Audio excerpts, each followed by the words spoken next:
¿qué tal? Bienvenido a La Aventura, podcast de libros y lectura. Yo soy Bosco, este es el episodio 127 y en esta ocasión hablaremos de El halcón maltés, de Dashiell Hammett. Acompáñame y conozcamos juntos de qué trata este libro y qué tiene de bueno y de malo.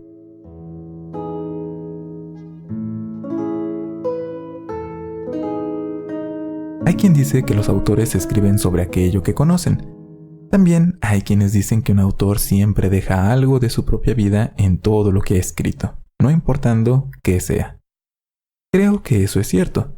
Bueno, también hay autores que son muy literales al respecto. Dashiell Hammett, escritor norteamericano, reconocido por su prolífica carrera como autor de novelas policíacas, con detectives privados como protagonistas, fue él mismo un detective privado. Mucha de su experiencia en ese negocio fue la inspiración para su obra literaria. Un ejemplo de esto es el libro del que hablaremos esta semana, El halcón maltés, libro publicado originalmente en 1929. Este libro es mejor conocido quizás porque fue adaptado en 1941 al cine, en una película dirigida por John Huston con Humphrey Bogart como protagonista. Esta película, también llamada El halcón maltés, es considerada por muchos como la primera y más importante película de lo que se conoce como el cine negro, film noir. Aunque no fue la primera adaptación de esta novela, existieron dos versiones anteriores poco exitosas. Pero si reconoces el ahora cliché del detective privado, hombre rudo y enigmático al servicio de una mujer fatal, hermosa pero de intenciones poco honestas, puedes agradecerle a este libro y a su adaptación al cine por popularizar estos arquetipos de personaje y las historias en las que se involucran. Es difícil sobreestimar el impacto cultural del halcón maltés, y también es difícil que no hayas tenido contacto con al menos una cosa que ha sido influenciada por esta historia, así sean libros, películas, series de televisión e incluso moda y formas de hablar. De modo que, para no darle más vueltas al asunto, pasemos a hablar de qué trata este libro. Nuestra historia inicia en San Francisco, en el despacho de la agencia de detectives de Samuel Spade y Miles Archer. Si te imaginas todo en blanco y negro es mucho mejor, porque todo esto ocurre a finales de los años 20, en 1928. Sam Spade está en su oficina cuando su secretaria le informa que ha llegado un cliente pidiendo sus servicios de detective. La cliente en cuestión se identifica como la señorita Wonderly y es una mujer despampanante, como dirían nuestros papás. Es alta, esbelta, pelirroja, de ojos azules, muy hermosa y vestida elegante. Inmediatamente atrapa la atención de Spade. La señorita Wonderly está nerviosa y le cuenta a Spade, nuestro protagonista, su situación. Corinne, la hermana de la señorita Wonderly, ha dejado Nueva York, al parecer acompañada de un tal Floyd Thorsby, un hombre que no es precisamente de fiar. Este hombre tiene fama de andar armado y también de tener muy mal temperamento. Y en eso llega al lugar Miles Archer, el socio de Spade, para escuchar de qué trata el caso que ha llegado a la agencia. Y esto pone aún más nerviosa a la señorita Wonderly. Sin embargo, termina de contar su historia. La señorita Wonderly ha quedado de reunirse con Thorsby en esa noche, así que lo que quiere es que alguien la vigile mientras esta reunión tiene lugar, y que después siga a Thorsby, con la esperanza de encontrar a su hermana. Claro, con el riesgo de que Thorsby se ponga violento. Spade y Archer no creen en la historia de la señorita Wonderly, al menos no por completo, pero sí que le creen a su billete de $200, con el cual les pagaría inmediatamente sus servicios si deciden aceptar el caso que les ofrece. $200 puede que no te suene a tanto dinero. No es una suma despreciable, pero si ajustamos a la inflación, $200 de esa época serían el equivalente a casi $5,700 de la actualidad. Eso es buen dinero, nada más por seguir a alguien. Cae la noche y Archer es el designado para seguir a Thorsby. Spade regresa a su departamento de hombre soltero y se va a dormir. Ya entrada la noche, su teléfono suena. Algo ha pasado y se necesita su presencia. Spade se fuma un cigarrillo y se viste, en ese orden, porque es un hombre rudo y en poco tiempo después llega al lugar al que lo han citado. La llamada fue de la policía. Le han avisado que Miles Archer, su socio, fue encontrado muerto. Le han disparado 8 veces. Spade le explica a la policía que su socio estaba siguiendo a un tal Thorsby, pero no menciona nada más. Secreto profesional. Spade llama a su secretaria para que le avise a la esposa de Archer que, ha enviudado y después regresa a su casa. Ya ahí, en la madrugada, tocan a la puerta de Spade. Es la policía de nuevo. Son 2 oficiales a los que Spade ya conoce y les tiene algo de confianza. Vienen a informarle que Thorsby ha sido asesinado. 2 muertes violentas en un periodo cercano de tiempo y todo lo que tienen en común es a Sam Spade. Así que nuestro protagonista es ahora sospechoso de matar a su socio y a Thorsby. Tiene sentido, le dicen los policías. Todo mundo sabe que Spade y Archer eran socios, pero no amigos. Y qué mejor manera de deshacerse de Archer que mandarlo a un caso que garantice su muerte y después encargarse del asesino para ocultar toda la evidencia. Bueno, ellos mismos no tienen pruebas de esto ni nada por el estilo, pero estarán vigilando de cerca a Spade. Al día siguiente, de vuelta a su despacho, Spade es recibido por Iva Archer, la viuda de su socio. Ella le pregunta si ha sido él quien ha matado a su esposo y Spade prefiere no contestarle. ¿Pero por qué preguntaría algo así? Es que hay un detalle importante. Iva y Spade han estado involucrados en una relación amorosa, a espaldas del difunto Archer. Así, Iva cree que hay posibilidad de que Spade matara a su socio con tal de que ambos pudieran vivir plenamente su romance. Spade se despide de Iva y se marcha a buscar información de la señorita Wonderly, al hotel en el que se supone está hospedada. Pero cuando llega ahí, le informan que la señorita Wonderly hace poco que abandonó el hotel, lo cual son malas noticias para Spade. De vuelta a su despacho, la secretaria de Spade lo recibe con un mensaje que ha dejado precisamente la señorita Wonderly. Le pide que vaya a buscarla a otro hotel y pregunte por la señorita LeBlanc. Y aquí la cosa ya se pone sospechosa. Ya en el hotel, Spade consigue que la señorita Wonderly confiese lo que él ya sospecha. La historia de la hermana desaparecida es todo un invento, como lo es el nombre Wonderly. El nombre real de esta mujer no es ni Wonderly ni LeBlanc, es Bridget O'Shaughnessy. Y esa es la única información sólida que obtiene Spade. Aunque se compromete a seguir en el servicio de la señorita O'Shaughnessy. Y Spade regresa a su despacho ese mismo día. Ya ahí llega a buscarle un hombre un poco misterioso, que parece extranjero y de costumbres inusuales. El hombre se presenta como Joel Cairo y tiene una oferta para Spade.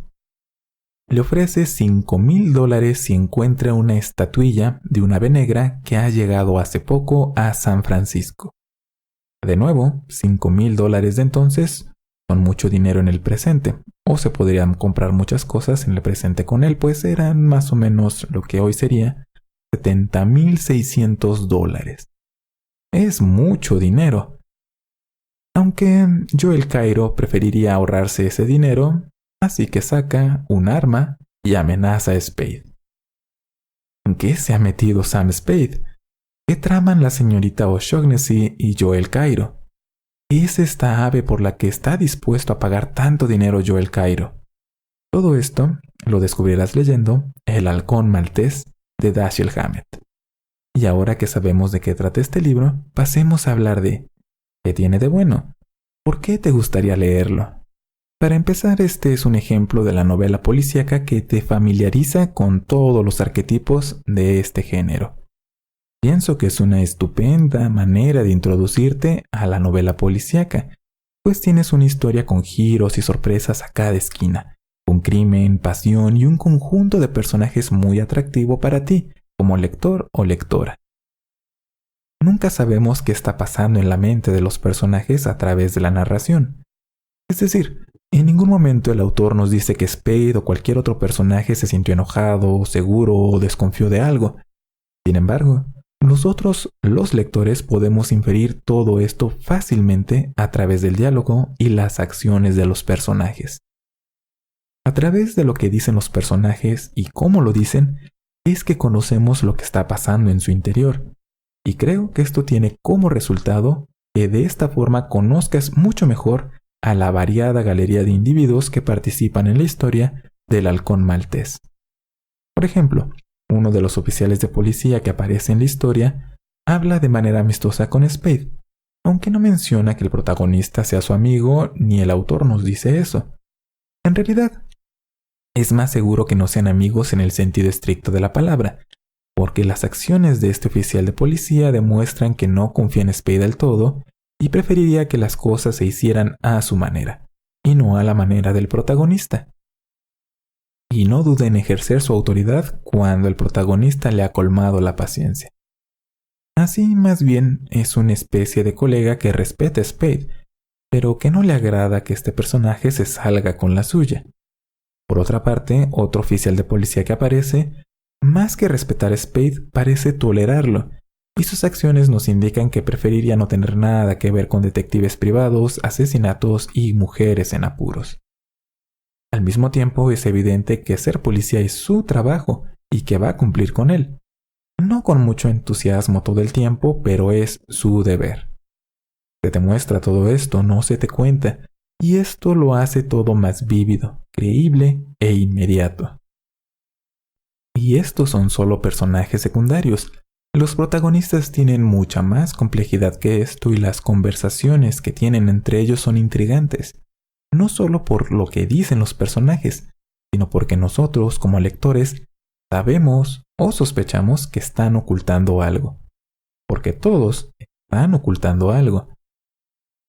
Otro punto positivo de este libro es que los personajes que aparecen en él son moralmente ambiguos y tiene que ver mucho con lo que acabamos de mencionar. Todos parecen tener su lado oscuro, cercano a la superficie, no lo ocultan tanto que digamos. Creo que hay, cuando mucho, 2 personajes en todo el libro que siempre hacen lo correcto y quizás estoy exagerando con el número que estoy contando. Incluso Spade, nuestro protagonista, entra en la categoría de moralmente ambiguo. Es cierto que está del lado de la ley. Bueno, casi siempre. Pero también tiene fallas de carácter muy importantes.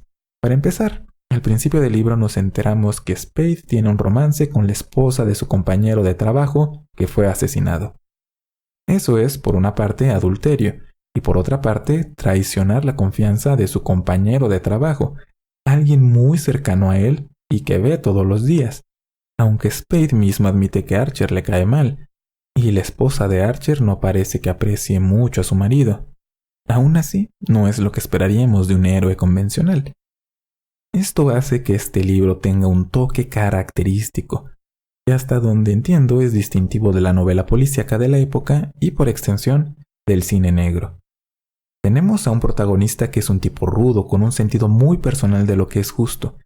Es capaz de realizar actos crueles y egoístas, y lo tenemos hundido hasta el cuello en una historia con personas parecidas a él. Es una lectura emocionante, por decirlo menos. Con personajes así, los eventos que ocurren son impredecibles, y no es tan sencillo decidir a quién creerle, o si confiar en alguien en particular. Esto también hace que todo se sienta más auténtico.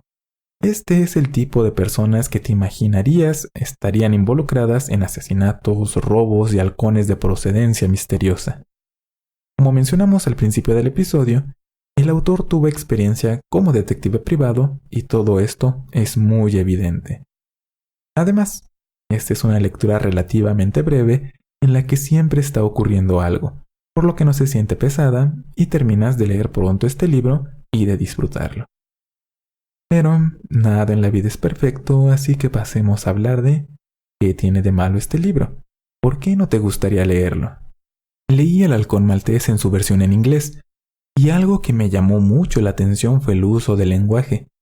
Son muchas palabras en desuso o que en el presente tienen otros significados, además de frases y giros del lenguaje con las mismas características, o están en desuso o han cambiado su significado. Esto porque el autor buscaba reflejar de manera fiel la manera en la que hablaban los detectives privados y los criminales en las calles de aquella época. Con un poco de paciencia, con un diccionario a la mano y también con ayuda del contexto, puedes descifrar de qué están hablando los personajes la mayor parte del tiempo. Pero sí existen veces en las que puedes quedarte sin saber qué está ocurriendo. Dependiendo de la edición que leas, esto puede causarte confusión o frustración, si lo estás leyendo en inglés o en español, por lo que es algo que debes tener en cuenta. Puede evitar que comprendas lo que pasa y por lo tanto que no disfrutes de leer El Halcón Maltés. Este libro está situado en Estados Unidos a finales de la década de 1920. No es tan malo como los libros escritos por ingleses durante el siglo XIX, pero te vas a encontrar con estereotipos y prejuicios propios de la época, en particular en cuanto a los roles de las mujeres y de las personas homosexuales. No es tan abierto como otros libros de esta época, pero te lo vas a encontrar y puede ser desagradable. Y por último, aunque es una parte distintiva del género de novela policíaca que representa El Halcón Maltés, puede que no disfrutes de leer de un libro donde no hay personajes que se comporten en todo momento con las mejores intenciones en mente. Este libro nos muestra una visión cínica del mundo y de los habitantes que hay en él. Y es posible que no le encuentres agradable en lo absoluto. Es pesimista y parece que nadie tiene un final feliz. Así que aunque te imagines a Sam Spade con la voz de Humphrey Bogart, de todas maneras todo esto puede llegar a ser tan opresivo que termines por abandonar la lectura del Halcón Maltés o que al terminar el libro sientas una sensación de malestar. Así que, en resumen, ¿recomendaría El Halcón Maltés de Dashiell Hammett? Y sí, creo que sí. El Halcón Maltés tiene como protagonistas a personajes con defectos que los hacen más humanos, pero además de eso, este libro presenta una historia interesante con varios giros de trama inesperados, todo contado de una forma muy característica, que te transporta a San Francisco de los años 20. Eso sí, este libro tiene un tono cínico que es probable que no todo tipo de lector disfrute. Y esto es lo relacionado con el libro de esta semana, El Halcón Maltés de Dashiell Hammett. Y ahora la parte final del podcast.